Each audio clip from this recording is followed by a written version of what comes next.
نام لینا اور کیوں تھا, وہ کہتے ہیں اکثر خان صاحب ایک شعر اکثر بولتے ہیں, وہ کہتے ہیں کہ نادان گر گیا سجدے میں جب وقت قیام آیا. وہ رات تھی سٹینڈ لینے کی, وہ رات تھی سٹینڈ لینے کی. تو آپ آدمی جب ایک آدمی صاحب کا سٹینڈ جو ہے آپ تو اس کو کوڑے دان میں پھینک رہے ہیں. جب ہاتھ میں ڈائری لے کے ایک آدمی نکلا پی ایم ہاؤس سے, آپ کیا سمجھتے ہیں؟ دیکھیں عمران خان اپنی ذات کی جنگ لڑ رہا ہے. بڑا آسان ہوتا ہے, تھوڑا سر جھکا لیتے ہیں, تھوڑا مسکرا لیتے ہیں, تھوڑا ایک آنکھ کا اشارہ کرتے ہیں, پھر سب کچھ ٹھیک ہوتا ہے. کیوں بیٹھا ہے 850 دنوں سے جیل میں کیوں بیٹھا ہے؟ آپ نے کیوں مینشن کیا ہائی کورٹ کا؟ کیونکہ آپ کو تو نہ ہائی کورٹ میں کوئی کیس لگا نہ بلایا, تو آپ کو کیا فرق پڑتا ہے؟ اگر کھل بھی گئی تھی تو کیا فرق پڑتا ہے؟ کیس تو کوئی بھی نہیں لگا تھا. عام آدمی کے لیے بھی رات کو عدالتیں کھلے, اس لیے تو اب ہمالا نہیں رو رہا. اسی لیے تو عوام میں اگر آپ جا کے دیکھیں,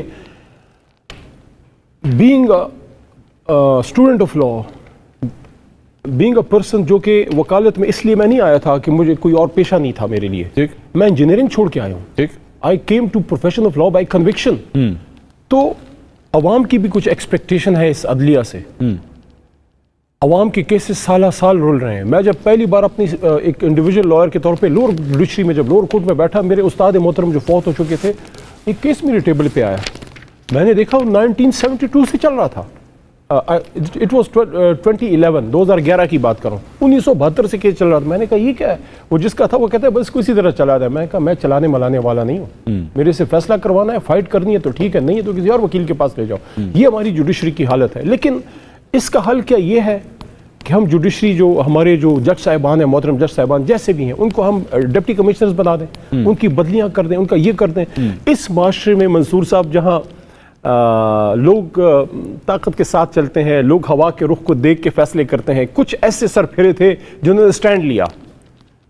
کیا انہوں نے غلط قوم کے لیے سٹینڈ لیا ہے؟ نہیں, قوم تو صحیح ہے, تو قوم کو پھر ان کے ساتھ کھڑے ہونا چاہیے. نہیں, لیکن آپ کو جوڈیشری کے کردار پہ آپ نے خود بھی ابھی انگلی اٹھائی کہ کوئی زیادہ اچھا نہیں رہا. اس کو بہتر کرنے کی ضرورت ہے, بہتر کرنے کی ضرورت, اس کے ہاتھ پیر کاٹنے کی ضرورت نہیں ہے. بالکل ٹھیک ہے. تو وہ اس دوران جو پینما کے دوران جو کچھ ہوا نواز شریف صاحب کے ساتھ, کیونکہ خواجہ صاحب ابھی اسی انٹرویو میں یہ بات کہہ رہے تھے کہ جناب اس وقت ضمیر نہیں جاگا کسی جج کا کہ جناب پینما کے اندر باقی بھی تمام افراد تھے, لیکن صرف ایک نواز شریف کو ٹارگٹ کیا کیونکہ کسی کو اقتدار میں لے کر آنا تھا, تب کسی کا ضمیر نہیں جاگا, تب پاکستان تحریک انصاف کو اس وقت کوئی پرابلم نہیں ہوئی.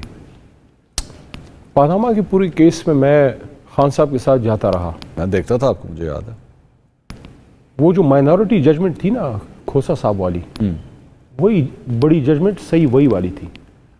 میاں صاحب کو ان کرپشن اگر سزا دینی تھی, ان کرپشن کیسز پہ دینی چاہیے تھی, ان پیسوں پہ دینی چاہیے تھی, ان ایونفیلڈ اکاؤنٹس پہ دینی چاہیے نہیں تھی, دی گئی, جس کا کوئی حساب کتاب ان کے پاس نہیں تھا. عمران خان کا دیکھیے نا, دونوں کو غلط سزا دی گئی, پوزیشن میں رکھیے, غلط سزا دی گئی.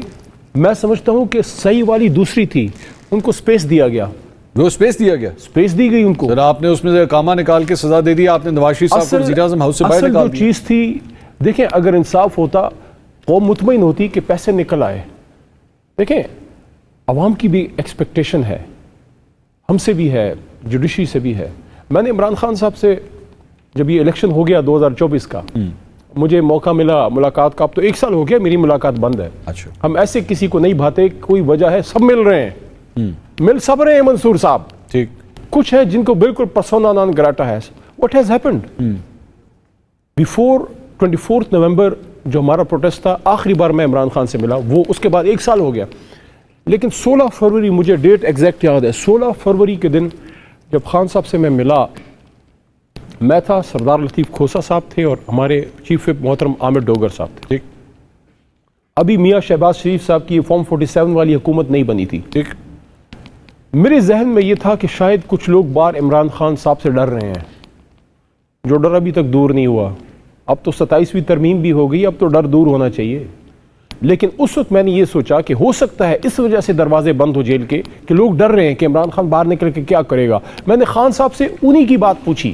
میرا مقصد اس میں یہ تھا کہ باہر ایک میسج جائے کہ یار یہ بڑا آدمی ہے, یہ دیکھیں لیڈر ہے, وہ قوم کا ایک لیڈر ہے. ابھی بھی ڈر رہے ہیں, لیڈر انتقام نہیں دیتا, ابھی بھی ڈر رہے ہیں, لیڈر انتقام نہیں لیتا. ہاں, ڈری تو ہے جو 27 سے 28ویں کی طرف جا رہے ہیں. میں اپنی بات کی طرف آتا ہوں. میں نے خان صاحب سے یہ بات کی, ایک مقصد کے لیے کی. میرا مقصد یہ تھا کہ ہم اس ملک کی فضا کو سیاسی بنائیں, ماحول کو بہتر بنائیں, اور سچویشن ایسی بنے کہ عمران خان باہر آئیں اور اس قوم کو لیڈ کریں. میں نے ان سے پوچھا کہ خان صاحب, آپ نے پچھلے رمضان میں زمان پارک میں لاہور میں آپ سے ایک میڈیا پرسن نے پوچھا کہ خان صاحب آپ فتح مکہ ماڈل کی بات کرتے ہیں کہ آپ آج بھی اس پہ بلیو کرتے ہیں اگر پاور اقتدار پہ آگے؟ خان صاحب نے اس سے ایک سٹیپ آگے لے کے مجھے بتایا. انہوں نے کہا دیکھو ویسٹ نے ہمارے نبی پاک صلی اللہ علیہ وسلم کی جو ان کی جو مثالیں ہیں ان سے سیکھا ہے. انہوں نے اپنے آپ کو آگے لے کے گئے. پھر انہوں نے ایگزامپل دی ساؤتھ افریقہ کی. انہوں نے ٹروتھ اینڈ ریکنسیلیشن کمیشن بنایا نیلسن منڈیلا صاحب نے اور اپنے ملک کو ساؤتھ افریقہ کو آگے لے گئے. تو خان صاحب نے جیل کے اندر سے کیا بات کی؟ جو آپ نے میاں صاحب والی بات کی ہے نا، میں اس سے اس کو جوڑ رہا ہوں. انہوں نے ٹروتھ اینڈ ریکنسیلیشن کمیشن کی عمران خان صاحب نے اس وقت بات کی تھی 8 سے 1.5 سال پہلے کہ اگر اس ملک کو ٹھیک کرنا ہے تو 100% نہ ہم ٹھیک ہیں نہ 100% دوسرا کوئی غلط ہے.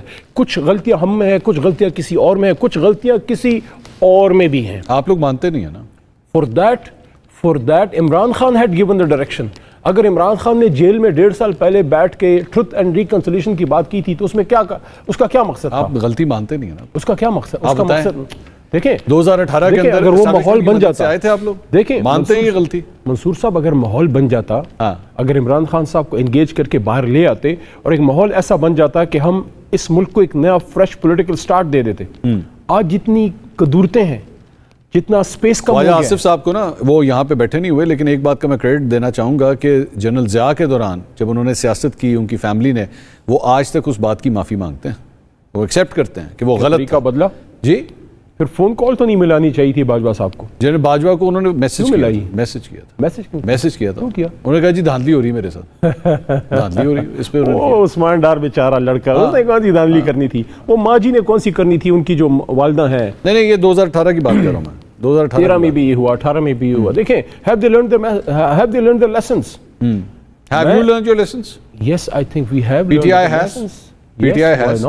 Why not? اچھا عمران خان صاحب برملا اس کا اظہار کرتے ہیں. قسم آپ بغیر ہنسے یہ بات کہیں that you have learned your lessons. اظہار کرتے ہیں کہ باجوہ صاحب مجھے سن رہے ہوں گے کہ باجوہ صاحب کو ایکسٹینشن شاید نہیں دینی چاہیے تھی. خان صاحب نے کہا ہے، خان صاحب نے کہا ہے. لیکن آپ مجھے یہ بتائیں، میں میری کوئی وہ نہیں ہے ضیاء الحق صاحب سے کہ میں کوئی، لیکن ضیاء صاحب جب فوت ہوئے اور میاں صاحب نے جو بات کی تھی کہ آپ کے مشن کو میں لے کے جاؤں گا آگے، ایک کریڈٹ تو میاں نواز شریف کو دینا چاہیے. کیا خوبصورتی سے پچھلے 30-35 سال سے وہ مشن لے کے چلے ہیں. اپنے ہاتھ سے ووٹ کو عزت دو کو کفن بھی کرایا ہے، دفن بھی کرایا ہے، اس کو غسل بھی خود دیا، جنازہ بھی خود پڑھایا ہے. یہ 26ویں ترمیم میں جو ہوا ہے، not as a PTI parliamentarian, as a Pakistani, I feel ashamed when I look towards this parliament کہ اس کی آئینی ترامیم کیسے ہوئیں.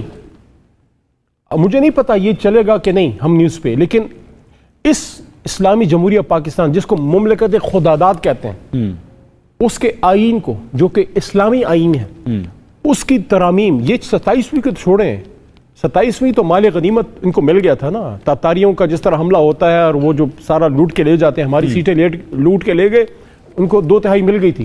لیکن پچھلے سال جب MNAs کو اغوا کیا گیا، ان کو اٹھایا گیا، ان کو بلیک میل کیا گیا، ان کے فیملی ممبرز کو اٹھایا گیا، کیا ایسے ہوتی ہیں آئینی ترامیم؟ یہ ہم نے کیا حلیہ بنا کے رکھ دیا ہے؟ اس پہ کیوں خواجہ صاحب یا میاں صاحب نہیں بولتے؟ بالکل اسی طرح جس طرح صادق سنجانی کے خلاف تحریک اعتماد آئی تھی اور 14 بندے ادھر سے ادھر چلے گئے. بھائی جان دیٹ واز رانگ. میں کہہ رہا ہوں آپ کے پروگرام میں کہہ رہا ہوں کہ دیٹ واز رانگ. لیکن کیا ہمارے دور میں یہ ہوا کسی کو اٹھایا گیا، کسی کی خواتین کو اٹھایا گیا، ووٹ ڈالنے کے لیے کسی کو اغوا کیا گیا، کسی کو تھریٹ کیا گیا؟ لائف 14 بندے ادھر سے ادھر کس طرح چلے گئے تھے؟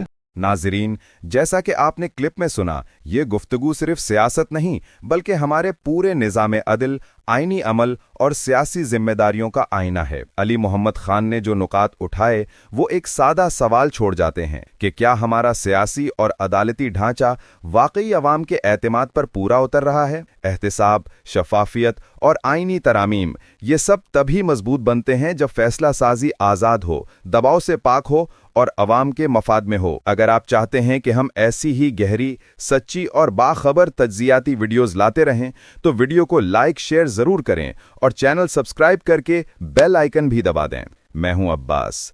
اپنا، اپنے پیاروں کا اور اس چینل کا بہت خیال رکھیں. اللہ حافظ.